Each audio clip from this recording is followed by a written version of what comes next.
ठीक है, इसमें हम इसकी कैरेक्टरिस्टिक्स पढ़ते हैं। कंसिस्ट ऑफ बैक्टीरिया, ये जो है बैक्टीरिया पे मुश्तमिल होती है, यानी कि किंगडम मोनरा में सारे के सारे बैक्टीरिया पर स्टडी की जाती है। मतलब इसमें होते ही बैक्टीरिया, बाकी चीज़ें इससे अलग हैं। बैक्टीरिया क्या है? माइक्रो ऑर्गेनिजम्स है। माइक्रो ऑर्गेनिजम्स क्यों हैं? क्योंकि ये हैं यूनिसेलुलर ऑर्गेनिजम्स। यूनिसेलुलर का मतलब है कि एक सेल से बने हुए, यूनी एक, ठीक है, यूनिसेलुलर ऑर्गेनिजम्स हैं। और ये माइक्रो ऑर्गेनिजम्स हैं क्योंकि ये हमें नेकेड आई से, हमारी आम इंसानी आँख से, बगैर किसी आले के, बगैर किसी औजार के नज़र नहीं आते। Some make their own food, इसमें से इन जानवरों, इन बैक्टीरियाज में से जो कुछ होते हैं वो अपना खाना खुद बनाते हैं, ठीक है। और कुछ जो होते हैं, some depends upon others and lives on the body of other और डेड ऑर्गेनिजम्स। कुछ जो हैं बैक्टीरियाज वो दूसरों पे डिपेंड करते हैं, यानी कि वो खाना खुद नहीं बना सकते, वो किसी और लिविंग ऑर्गेनिज्म से खाना लेते हैं, या वो किसी और लिविंग ऑर्गेनिज्म की बॉडी में रहते हैं, ठीक है। जैसे कभी वो कहीं पे, कभी बैक्टीरिया कोई चीज़ डैमेज कर देना, जैसे किसी को कोई ब्रेड ख़राब हो जाए या कुछ इस तरह कोई और चीज़ हमारी घर की ख़राब हो जाए और पता चले कि इस पे बैक्टीरिया ने अटैक किया, बैक्टीरिया की वजह से ख़राब हुई है, तो उसमें पॉइंट ये होता है कि बैक्टीरिया जो है वो उसके ऊपर रहने लग जाता है और उसकी वो खाने लग जाता है, वो अपनी एज अ फूड इस्तेमाल करने लग जाता है। हमारा तो नुकसान हो जाता है, उसका फ़ायदा हो जाता है, ठीक है। और बैक्टीरिया जो है वो डेड ऑर्गेनिजम्स भी खाता है। जो बैक्टीरिया, कुछ बैक्टीरिया जो होते हैं ना, ये डीकम्पोजर्स भी होते हैं, जो मरी हुई चीज़ें होती हैं या जो ऐसी चीज़ें होती हैं। आपको पता है शेर, अगर शेर या कोई ऐसा प्रेडेटर कोई शिकार करेगा तो वो पूरा जानवर हड्डियों समेत उसकी बाकी और सारी के सारे ऑर्गन्स नहीं खा सकता। अल्लाह ताला ने मुख्तलिफ जानवरों की जो है ना वो खुराक एक ही जानवर से बनाई होती है। जैसे शेर है, शेर जो अल्लाह ताला ने मुख्तलिफ जानवरों की खुराक एक जानवर में से इस तरह बनाई है कि शेर जो है वो उसका शिकार करेगा, उसको किल करेगा, मारेगा और उसमें से उसके गोश्त का हिस्सा ये शेर खा लेगा, या जो भी उसके इधर उधर सारी जगह से होगा ना गोश्त वो खा लेगा, ठीक है। अब क्या रह गया? हड्डियाँ भी हैं इसमें। हड्डियाँ जो हैं वो लग्गड़ बग्गे जिसको हाइनास कहते हैं वो, और इस तरह के जानवर हड्डियाँ खा लेंगे। अब जानवर की आंतड़ियाँ वगैरह और इस तरह की चीज़ें रह गई, वो गिद्ध और इस तरह के जानवर, गिद्ध और उसकी तरह के मुर्दार खाने वाले जानवर वो खा लेंगे, ठीक है। अब उसके बाद जो थोड़ा बहुत कुछ ना कुछ फिर भी रह जाता है, 100% डिकम्पोज फिर भी नहीं होता। फिर आती है डिकम्पोजर्स की बारी। डिकम्पोजर्स क्या करते हैं? वो जो भी कुछ ना कुछ रह जाता है ना उसकी बाकियात, उसमें से उसके एक एक हिस्से को डिकम्पोज करना शुरू कर देते हैं।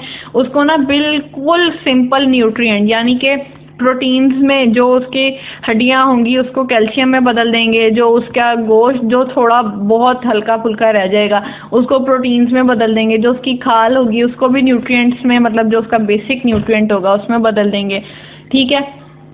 फिर ये सारी चीज़ें जो है वो मिट्टी में मिल जाएंगी, घुल जाएंगी, वो मिट्टी बन जाएंगी, वो ख़त्म। इस तरह से जो है वो हर जैसे होती है ना कुछ दिन उससे फिर भी स्मेल वगैरह या इस तरह की इस ताफुन फैलता है। लेकिन अगर अल्लाह ताला ने ये निज़ाम ना बनाया होता तो जो जानवर पानी में गिर के मर जाते हैं, या जो जानवर जंगलों में मर जाते हैं, या अगर किसी के घर में कोई जानवर है या कुछ भी इस तरह का, जो ये चीज़ें मर जाती हैं, ये तो साल हाथ साल वहीं पड़ी रहती हैं और हम इंसानों का जीना महाल हो जाता है, बाकी सारे ऑर्गेनिजम्स का जीना महाल हो जाता। तो इसमें भी अल्लाह ताला ने मुख्तलिफ जानवरों को एक काम असाइन किया है, ठीक है। उसमें जो सबसे आखिरी काम होता है डिकम्पोजर्स। कुछ बैक्टीरिया डिकम्पोजर्स भी होते हैं जो कि उसकी जो बिल्कुल आखिरी चीज़ें रह जाती हैं ना जानवर की या किसी भी लिविंग ऑर्गेनिजम्स की, वो उसको खा के ख़त्म कर देते हैं। तो इस तरह से हमारा माहौल, हमारा इन्वायरमेंट साफ़ सुथरा रहता है। Some bacteria make relationship with the host and get food from them. कुछ बैक्टीरियाज होते हैं जो कि किसी होस्ट से रिलेशनशिप बना लेते हैं, किसी ऐसे ऑर्गेनिज्म से रिलेशनशिप बना लेते हैं जिस ऑर्गेनिज्म से उनको खाना मिले और इन रिटर्न हो सकता है वो उसका कोई काम करते हों, ठीक है, या वो हो सकता है उसको नुकसान पहुँचा के वहाँ से झुड़की लगा देते हों, कुछ भी, ये दोनों पॉसिबिलिटीज़ हैं। तो ये थे बैक्टीरिया की कैरेक्टरिस्टिक्स। अब टाइप्स ऑफ बैक्टीरिया क्या हैं? मेनली जो ज़्यादा आम तौर पे 3 तरह के बैक्टीरियाज होते हैं। एक होते हैं स्फेरिकल बैक्टीरिया, जो बॉल की शक्ल के, स्फेयर की शक्ल के होते हैं, ठीक है, गोल होते हैं बिल्कुल। और एक होते हैं रॉड लाइक, जो कि रॉड की शक्ल के होते हैं, और स्पाइरल जो कि स्पाइरल होते हैं, थोड़े से कर्ली से होते हैं। इनके नाम से इनकी शेप का पता चल जाता है। अब आगे चलते हैं।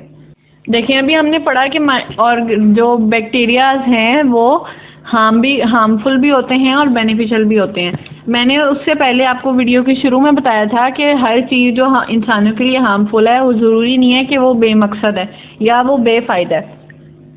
तो अब हम देखते हैं कि harmful effects of bacteria for humans और beneficial effects of bacteria for human क्या होते हैं। हार्मफुल इफेक्ट्स होते हैं कि टाइफाइड फीवर वगैरह और इस तरह की जो बीमारियां होती हैं, कुछ बैक्टीरिया बीमारियां भी कॉज करते हैं। यानी किसी को स्टमक में कोई दर्द है या कुछ इस तरह का है तो हो सकता है इसकी वजह बैक्टीरिया हो और बैक्टीरियल इन्फेक्शन भी हो सकती है, जिसके अगेंस्ट, जिसको ख़त्म करने के लिए एंटीबायोटिक्स दी जाती हैं। बेनिफिशियल यूज़ ऑफ बैक्टीरिया क्या है? बैक्टीरिया हमारे लिए काम आते हैं योगर्ट बनाने में। जो घर में हम दही बनाते हैं उसको जमाने के लिए बैक्टीरिया उसके अंदर प्रोड्यूस होते हैं ख़ास एनवायरनमेंट में, और फिर वो दही बनता है, और चीज़ भी इसी तरह से बनता है।